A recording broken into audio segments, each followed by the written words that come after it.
since hindi pa rin umaalis si Mayor, may nagbasagan na daw ng salamin para mapasok. Okay?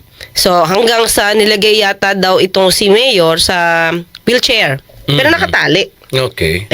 So, yun, doon sila medyo galit. Siyempre, galit na galit yung anak, partner. At ginamit, siyempre, sabi niya, i-live mo to. Hindi dinig ko dyan, partner. I-live mo to. So, pinapakita niya talaga yung galit. Pero partner, tandaan mo, partner. Mayor siya. Pero, ang kausap mo, diyan, police, person in authority rin yan. 'Di ba? Parang, for me, kahit mayor ka, wala kang karapatan na i-assault yung mga person in authority. Kasi nagpapatupad lang sila kung ano yung inutos sa kanila. Good evening po. This is not meron lang po akong babarubalin isang abogado. At ito ay isang radio commentator. Habang nakain ako, na-high blood ako, na-hype, no? Ewan ko lang kung kilala niyo to. Hindi man to kilalang mga radio this attorney is radio commentator. Hindi naman kilala tong radio commentator tong mga to. So, i-react ko lang ang kanyang mga sinasabi, no? Ito po si Attorney Claire Castro. Makikita niyo yung video na ito. Mamaya i-record ko, pero i-react ko muna, no? Dahil itong abogado nito siguro ay hindi niya nakita ang buong video at pinapakita niya same as pinapakita ng mga orange nila Dexter Manugas at saka ni Tofi Ramayrat. Same as the video, no? Meron daw sa pagbitaw pa lang niya ng unang salita, no, habang nagsasalita sa radio, no, parang nagka-interest akong panoorin. So ito po, nakita ko po ang buong video is 30 minutes or 16 minutes tong kanilang video. So ito po ang ipapakita kong video sa inyo. Mag-react po kayo, no? Kasi hindi niya nakita. Nag-react siya na wala daw karapatan si Mayor Charlotte nga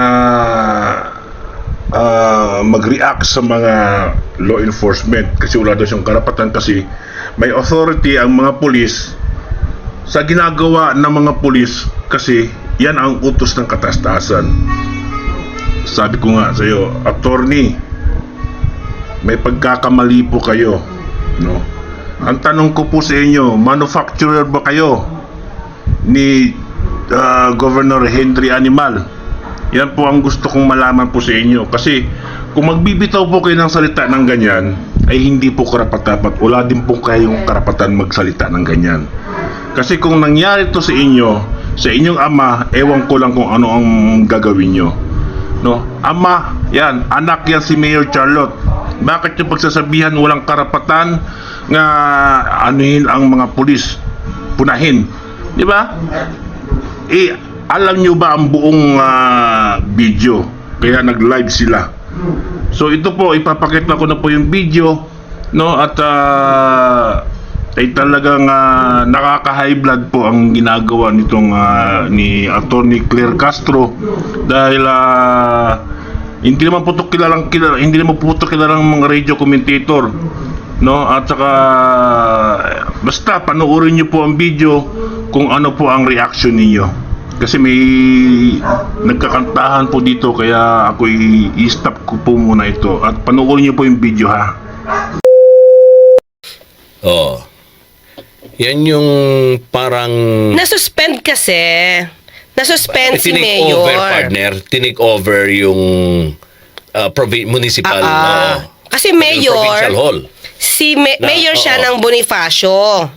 itong si Mayor Samson Dumanhog, tapos yung vice niya partner, yung asawa niya. Oo. Si Mayor Evelyn Dumanhog.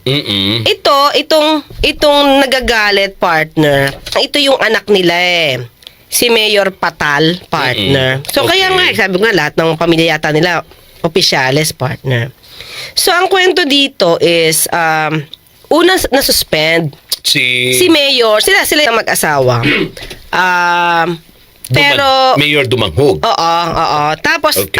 dumating na point yung tapos na yung term. Pero, nagkaroon pa kasi ng another preventive suspension for 6 months partner na in-issue ng provincial board. Diba? So, yung provincial board, syempre, under yan kay governor. So, si Sangguniang Panlalawigan, nag-issue ng preventive suspension kay Mayor, sa kay Vice Dumanhog. So, ang nangyari, after 15 days, hindi naman nag-apila yung mag-asawa sa Office of the President. Okay?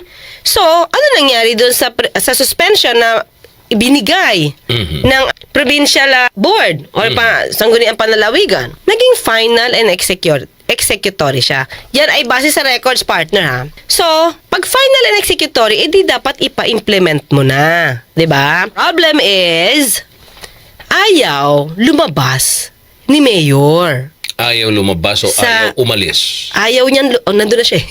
Ayaw Oo, lumabas. Ayaw umalis. Umalis sa provincial hall. Oo. So, parang ilang beses na diplomasya ang ginagamit, na humingi na siya ng tulong and everything, hanggang sa umabot sa DILG. So, Okay. alam ni DILG. Oo. Diba? Kumbaga, ang DILG, meron silang letter na recognizing the preventive suspension. Ang nakalagay po dito, in response to your request that this department is constrained to recognize the preventive suspension of against the spouses Dumanhog, considering that blah blah blah. That's page 2 of the letter dated June 9, 2023. Are you familiar with this? Coming sa boss mo.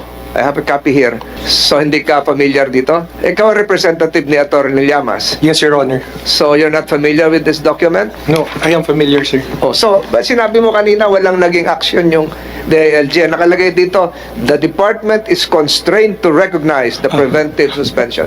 What is the meaning of this? This department is constrained to recognize. Nire-recognize yung action ng Sangguniang Panlalawigan. Ano ibig sabihin nun?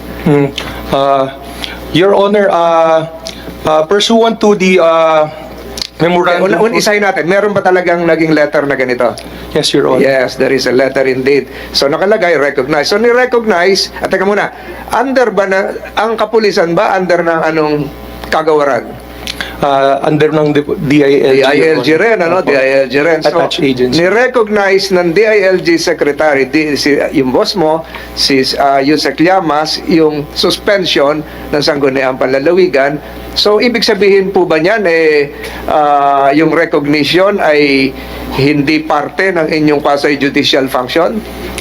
Your Honor, recognition, basically, sir, pursuant to... So, presumption educate of- us. Ano ibig sabihin ng recognition? Just recognizing that there is a Sangguniang Panlalawigan decision for preventive suspension, Your Honor. So, with that recognition, yung bang opening statement ko kanina, ni-recognize nyo rin na nagkaroon ng administrative complaint, Yes, Your Honor.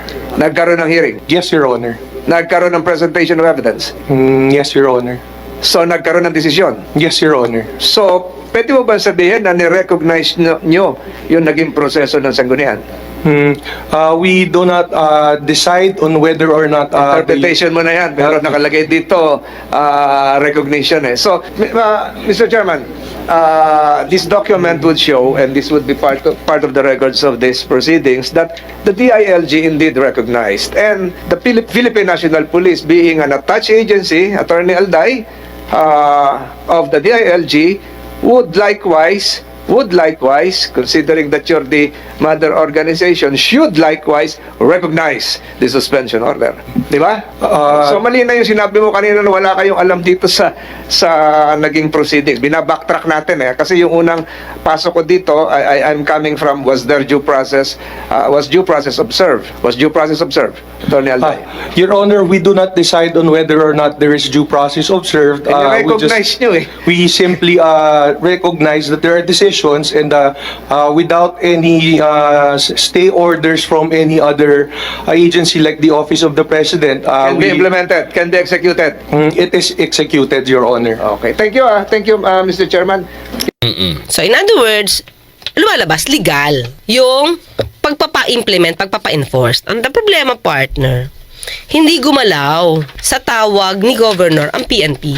A request. Actually, I submitted to the provincial director of Misamis Occidental, but the PD of MISOC submitted to me the request to clear the office of the mayor from the unauthorized persons occupying the said office.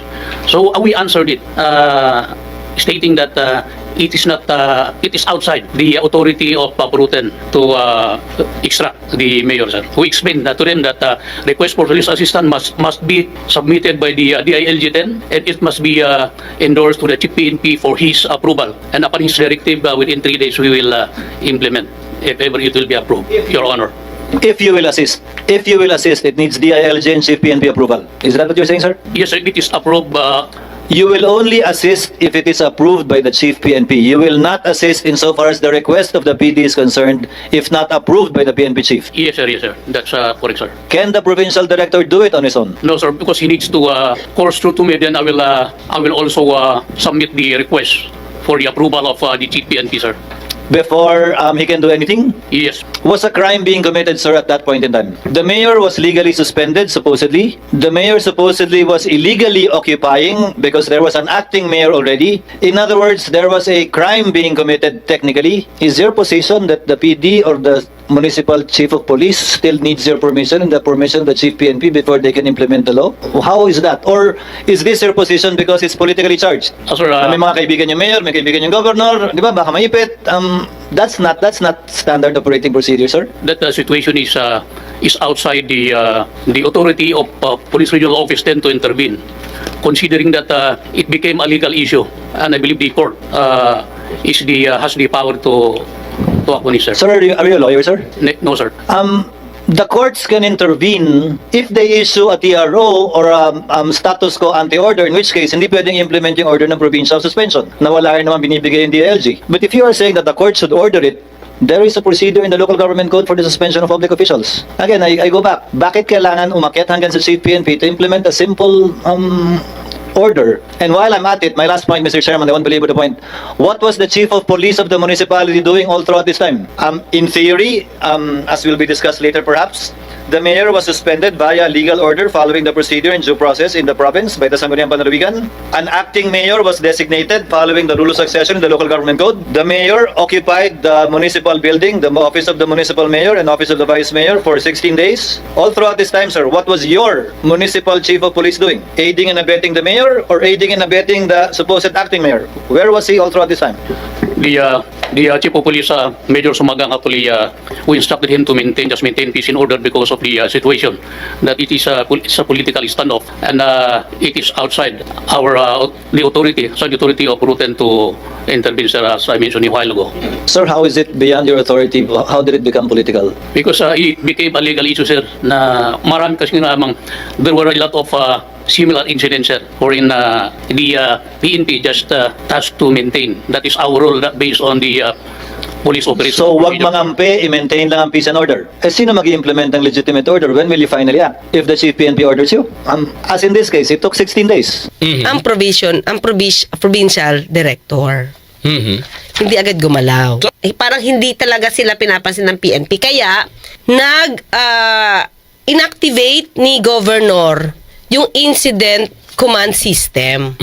Na parang, kung ang mga tao dito, yung sa risk reduction and management partner, yun yung, kumaga itinalaga niya for this purpose. Kasi, ang lumalabas, this is, kapag hindi ito naagapan, baka magkaroon ng gulo. Okay? So, kailangan talaga ng tulong. Pero hindi nga agad tumalima ang PNP. Kaya nakasama ang PNP sa hearing. Bakit nga hindi agad sila kumilos? So, kailangan pa mag-appoint i-activate niya pa yung incident command system nila. Bakit nga ba ang bagal niyo kumilos dito, PNP Chief Acorda? Kahit meron ng suspension order. Bakit pag isang senador ang nag-uutos sa inyo, yes sir, lahat ang kapulisan? Is also that at that particular day, I was in constant coordination with the lawyer and the family of Mayor Dumanhog. Kaya naman pala, kausap ni PNP Chief ang mga dumanhog. That's why I also, part of the mission of the presence of the police force there, as I gave instruction to the Pro-Ten, was to really maintain peace and order. One more point, Mr. Chairman, before I yield.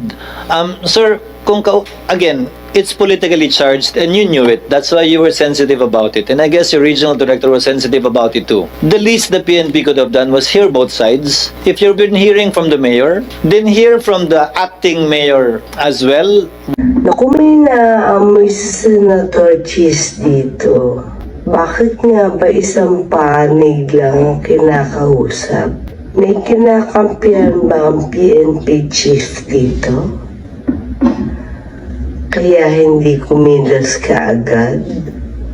What the situation is, or the very least, di ba, mga polis naman, investigador, imbestigahan. Ano ba yung sitwasyon? Ba't ba nagkaganto? Sino ba yung may karapatan? Sino ba yung walang karapatan? Ano bang basehan? And act accordingly, not as judge, based on what the final governing authorities decided on the matter. In this particular instance, without the DILG, it would be the sangguniang panlalawigan. It would be the sangguniang panlalawigan with authority to discipline a mayor, a local chief executive within the province.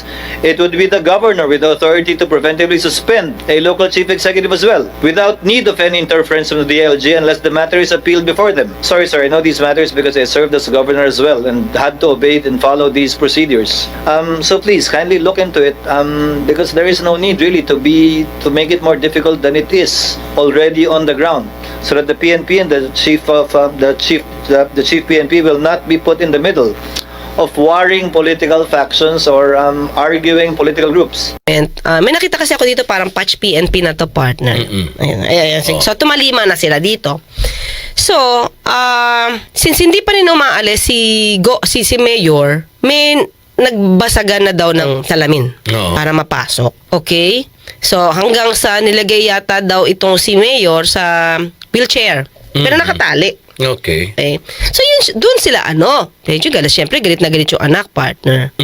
At ginamit, syempre, sabi niya, i-live mo to, hindi dinig ko dyan, partner, i-live mo to. So, pinapakita niya talaga yung galit. Pero partner, tandaan mo, partner, mayor siya.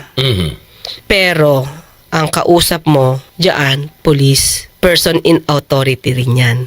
'Di ba? Parang, for me, kahit mayor ka, wala kang karapatan na i-assault yung mga person in authority. Kasi nagpapatupad lang sila kung ano yung inutos sa kanila.